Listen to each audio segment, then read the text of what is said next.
Hello student. आज हमारा next lecture है राज्यों में राष्ट्रपति शासन किस तरीके से लगाया जाता है और क्या क्या इसके प्रावधान है, कितनी अवधि तक रहता है, कौन लगाता है, सारी चर्चा हम इस वीडियो में करेंगे।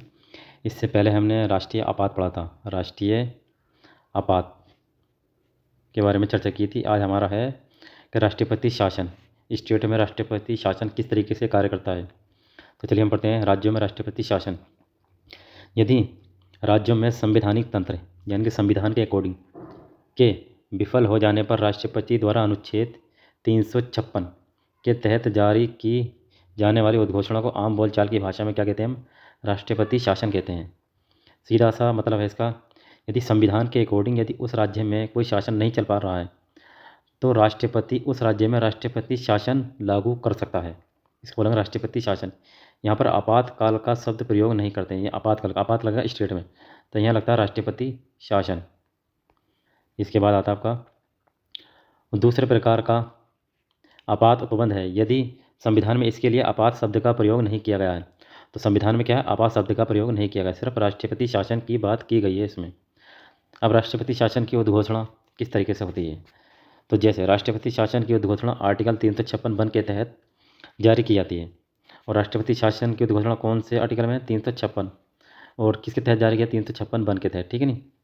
इसके अनुसार यदि राष्ट्रपति को किसी भी राज्य के हो, कोई भी राज्य हो, राज्य के राज्यपाल से प्रतिवेदन यानी रिपोर्ट मिलने पर, या तो राज्यपाल से रिपोर्ट मिल जाए, नहीं अगर रिपोर्ट नहीं मिल रही है तो अन्यथा ये समाधान हो जाए, यानी कि ये उसे पता हो जाए कि उस राज्य का जो शासन प्रशासन है वो संवैधानिक यानी कि संविधान के अकॉर्डिंग के अनुसार नहीं चलाया जा सकता है, तो वे उस राज्य में राष्ट्रपति शासन की उद्घोषणा कर सकता है।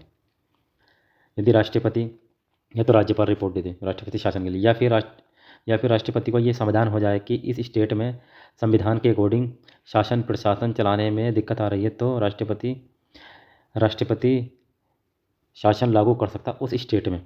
आर्टिकल 365 में क्या कहा गया है? जब कोई राज्य संघ की कार्यपालिका द्वारा किए गए किसी निर्देश के अनुपालन में असफल रहता है, यानी कोई स्टेट है जो केंद्र की जो कार्यपालिका है उसका कोई अनुपालन नहीं करता, तो राष्ट्रपति ये समाधान कर सकता है कि उस राज्य का शासन संविधान के प्रावधानों के अनुसार नहीं चलाया जा सकता है। ये आर्टिकल 356 में ये बात की गई है कि जब कोई जो स्टेट है, जो कोई राज्य, जैसे उत्तर प्रदेश है, महाराष्ट्र है या बिहार है, इनका जो शासन प्रशासन है यदि केंद्र के अकॉर्डिंग नहीं चलाते हैं तो भी राष्ट्रपति उस राज्य में राष्ट्रपति शासन लागू कर सकता है। ये आर्टिकल 365 में कहा गया है। तो राष्ट्रपति को समाधान कर सकता है कि उस राज्य का शासन संविधान के प्रावधान के अनुसार नहीं चलाया जा सकता है कि अनुच्छेद 256 से लेकर 257 तथा अनुच्छेद 353 के तहत संघ की कार्यपालिका को राज्यों को निर्देश देने की शक्ति है। ये राष्ट्रपति के समाधान से तात्पर्य है कि केंद्रीय मंत्रिमंडल का समाधान राष्ट्रपति शासन की उद्घोषणा को किसी पश्चातवर्ती उद्घोषणा द्वारा वापस लिया जा सकता है या इसमें परिवर्तन किया जा सकता है। आर्टिकल 356 के तहत यदि राष्ट्रपति किसी स्टेट में राष्ट्रपति शासन लगा सकता है तो वह उसे वापस भी ले सकता है राष्ट्रपति। उद्घोषणा का अनुमोदन किस तरीके से होता है? आर्टिकल 356 के अधीन जारी प्रत्येक उद्घोषणा संसद के दोनों सदनों के समक्ष रखी जाती है। लोकसभा के पास भी भेजा जाता है और राज्यसभा के पास भी, दोनों सदन के समक्ष रखी जाती है उद्घोषणा। प्रत्येक सदन द्वारा उपस्थित और मतदान करने वाले सदस्यों के बहुमत सिर्फ साधारण बहुमत से 2 माह के भीतर पारित करना होता है। इससे पहले जब हमने राष्ट्रीय आपात पढ़ा था उसमें लोकसभा और राज्यसभा में उसमें 1 माह के भीतर पारित करना होता है, ठीक है नहीं, 1 माह के भीतर, और इसमें 2 माह के भीतर, अन्यथा वे स्वतः समाप्त हो जाता है, ठीक है नहीं। यदि किसी पूर्ववर्ती उद्घोषणा को वापस लेने वाली उद्घोषणा को संसद के समक्ष रखना आवश्यक नहीं होता यदि उद्घोषणा उस समय की जाती है जब लोकसभा का विघटन हो। जैसे राष्ट्रपति का शासन उस समय रख दिया, जैसे लोकसभा चालू नहीं है, वही सेम प्रोसेस है जो राष्ट्रपति में हमने पढ़ा था राष्ट्रीय आपात में।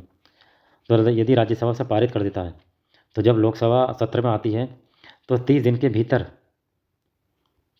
भीतर लोकसभा से अनुमोदन लेना पड़ता है। यदि अनुमोदन नहीं ले पाओगे तो ये उद्घोषणा तुरंत समाप्त हो जाएगी, ठीक है। तो ये जब लोकसभा का विघटन हो गया है या लोकसभा का विघटन उद्घोषणा का अनुमोदन किए बिना 2 माह के भीतर हो जाता है तो उसे राज्यसभा द्वारा अनुमोदित कर दिया गया हो, तो ऐसी उद्घोषणा को लोकसभा के पुनर्गठन के पश्चात उसकी प्रथम बैठक 30 दिन के भीतर अनुमोदित किया जाना चाहिए, अन्यथा 30 दिन की समाप्ति पर परिवर्तन में नहीं आएगा। यानी 30 दिन में अगर नहीं मिलेगा तो वो लागू नहीं होगा। किसके? 2 माह के भीतर। अगला आते हैं, इस उद्घोषणा की अवधि कैसे रहती है, कितनी रहती है?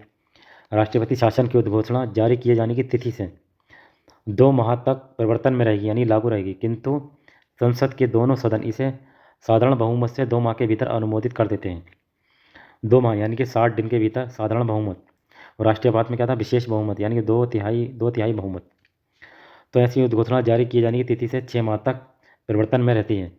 यदि उसे आगे भी जारी रखना हो तो उसे पुनः संसद के दोनों सदनों द्वारा पारित किया जाना चाहिए। संसद के पुनः अनुमोदन से उद्घोषणा की अवधि 6 माह में बढ़ाई जा सकती है।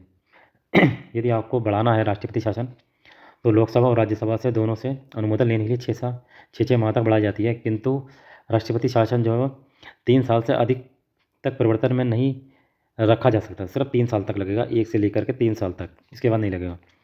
अतः राष्ट्रपति शासन की अधिकतम अवधि 3 वर्ष हो सकती है, परंतु 1 वर्ष से अधिक अवधि तक राष्ट्रपति को शासन को जारी रखने के लिए संसद द्वारा संकल्प तभी पारित किया जाता है जबकि निम्नलिखित 2 शर्तें पूरी करनी होती हैं। यानी 6 महीने तो ऐसे चल जाएगा।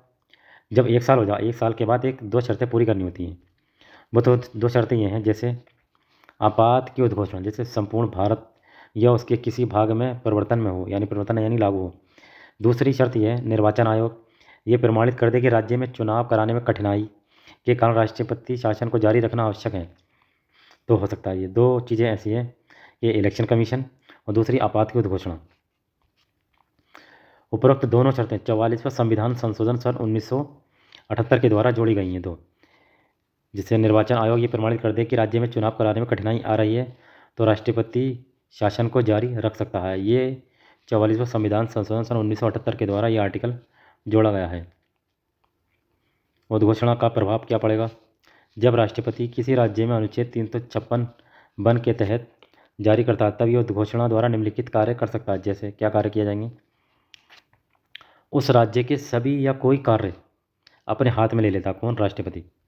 जैसे उत्तर प्रदेश में यदि राष्ट्रपति शासन लगा दे तो जहाँ पे जितने कार्य हैं सारे के सारे राष्ट्रपति अपने हाथ में ले लेता और राज्यपाल का इसमें कोई नियंत्रण नहीं रहता। इस स्थिति में उस शक्ति को भी अपने हाथ में ले लेता जो उस राज्य के राज्यपाल या किसी निकाय के पास हो या कोई प्राधिकारी अथॉरिटी में नहीं तो, किंतु जो राज्य विधानमंडल हैं उसकी शक्ति को अपने हाथ में नहीं ले सकता। तो राज्यपाल की शक्ति को अपने हाथ में ले लेगा, या कोई निकाय या कोई अथॉरिटी कोई अधिकारी है उसकी शक्ति को अपने हाथ में लेगा, और जो राज्य जो विधानमंडल है विधानमंडल में विधान परिषद और विधानसभा इसकी शक्ति को अपने हाथ में नहीं ले सकता, और हाई कोर्ट की शक्ति को अपने हाथ में नहीं ले सकता। कौन? राष्ट्रपति। यह घोषित कर सकता है कि राज्य विधानमंडल की शक्तियाँ जो हों वो संसद द्वारा या उसके प्राधिकार के अधीन की जाएंगी। इस तरीके से कोई घोषणा कर सकता है ये कि राज्य विधानमंडल जो भी अपनी शक्ति का प्रयोग करेगा वो संसद के द्वारा या उसके प्राधिकार के अधीन के द्वारा की जाएगी।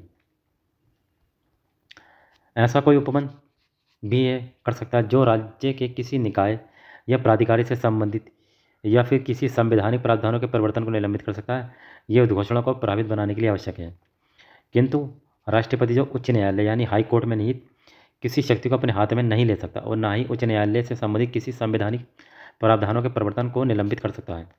ना तो ये हाई कोर्ट किसी शक्ति को शासन में ले सकता और जो भी इसके अकॉर्डिंग संविधान के अकॉर्डिंग जो भी शासन प्रशासन है ना उसको समाप्त कर सकता है राष्ट्रपति। सिर्फ राज्यपाल हों या उसके कोई प्राधिकारी अथॉरिटी वगैरह हैं इनकी शक्ति को अपने हाथ में ले लेता है। विधायी शक्ति का प्रयोग किस तरीके से होगा? आर्टिकल 357 के अनुसार राष्ट्रपति ये घोषित कर देता है कि राज्य विधानमंडल की विधायी शक्तियाँ संसद द्वारा या उसके प्राधिकार के अधीन प्रयोग की जाएंगी। राज्य विधानमंडल की शक्तियाँ जो हैं वो संसद के अकॉर्डिंग प्रयोग की जाएंगी। कैसे? संसद इस बात के लिए सक्षम होगा कि वे राज्य विधानमंडल की विधायी शक्तियाँ राष्ट्रपति को प्रदान कर दे तथा राष्ट्रपति को इसके लिए प्राधिकृत कर दे कि वे विधायन की यह शक्ति किसी अन्य प्राधिकारी को प्रत्यायोजित कर सकता है। संसद राष्ट्रपति या ऐसे प्राधिकारी विधि द्वारा संघ या उसके प्राधिकारी को शक्ति प्रदान करने या उन पर कर्तव्य आरोपित करने के लिए सक्षम होंगे। लोकसभा के सत्र में न रहने पर राष्ट्रपति राज्य की संचित निधि से व्यय को प्राधिकृत कर सकता है। यदि लोकसभा नहीं है तो राष्ट्रपति जो राज्य की संचित निधि है उसके सारे खर्चों की अथॉरिटी का प्रयोग कर सकता है। राज्य विधानमंडल की शक्तियाँ के प्रयोग में संसद, राष्ट्रपति या अन्य प्राधिकारी द्वारा बनाई गई विधि उद्घोषणा के परिवर्तन में न रहने पर भी तब तक प्रवर्त बनी रहेगी जब तक कि विधानमंडल या अन्य प्राधिकारी द्वारा उसका परिवर्तन, निरसन या संशोधन नहीं किया जा सकता। तो ये राष्ट्रपति के बारे में कुछ चर्चा थी कि स्टेट में राष्ट्रपति शासन किस तरीके से काम करता है। और इससे पहले हमने राष्ट्रीय अपराध हमने पढ़ा था 352, ठीक है नहीं। अब ये राष्ट्रपति शासन है। राष्ट्रपति शासन जब लगाता है किसी स्टेट का, यदि संवैधानिक तंत्र विफल हो जाता है या संविधान के अकॉर्डिंग उसका शासन प्रशासन नहीं चलता है, तो राष्ट्रपति शासन लगा लेता है और राज्यपाल हो या कोई अधिकारी हो उसके सारे अधिकार अपने हाथ में ले लेता है। सिर्फ राज्य विधानमंडल की शक्तियाँ प्रयोग में नहीं लेगा और हाई कोर्ट की शक्ति को प्रयोग में नहीं लेगा, और इनका जो है जो भी अधिकारी उनकी शक्ति प्रयोग में नहीं लेगा। ये कुछ राष्ट्रपति शासन की चर्चा थी। और ये राष्ट्रपति शासन अधिकतम 3 साल तक लगाया जा सकता है। इसके बाद राष्ट्रपति शासन नहीं चल सकता। इसके बाद हम पढ़ेंगे वित्तीय आपात।